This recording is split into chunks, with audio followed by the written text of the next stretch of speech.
Здравейте, уважаеми зрители! Аз съм Хари. Това, което виждате тук, ето виждате тази ограда. Ето, зад нея. Така. Това изглежда, нали, като една съвсем обикновена постройка. Ето обаче виждате, тук има табела и пише: внимание, санитарно-охранителна зона, пояс, влизането забранено. Това тук, уважаеми зрители, не е никаква санитарна зона. Това е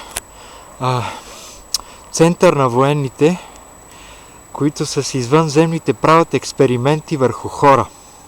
Тук се правят всекакъв вид експерименти върху човека. Особено, значи, се експериментира с страх върху хората. Тук плашат някакви хора до смърт. Извънземните ги плашат до смърт и те после просто не знаят на кой свет са. Тук в селото има няколко човека луди и някои от тях не беха луди, просто тук ги побъркаха и сега може да се обели една приказка с тях. А тук, между другото, много е важно да се знае, че тук, ако някой се опита да влезне през тази ограда, просто в момента, в който те видят, че влизаш, просто те изпаряват на момента с...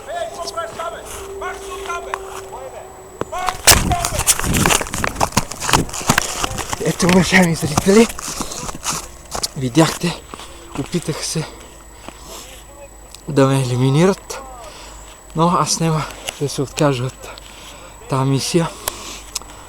Просто няма да стане тази работа. Довиждане, уважаеми зрители, до следващия репортаж. Аз трябва да си тръгвам. За сега.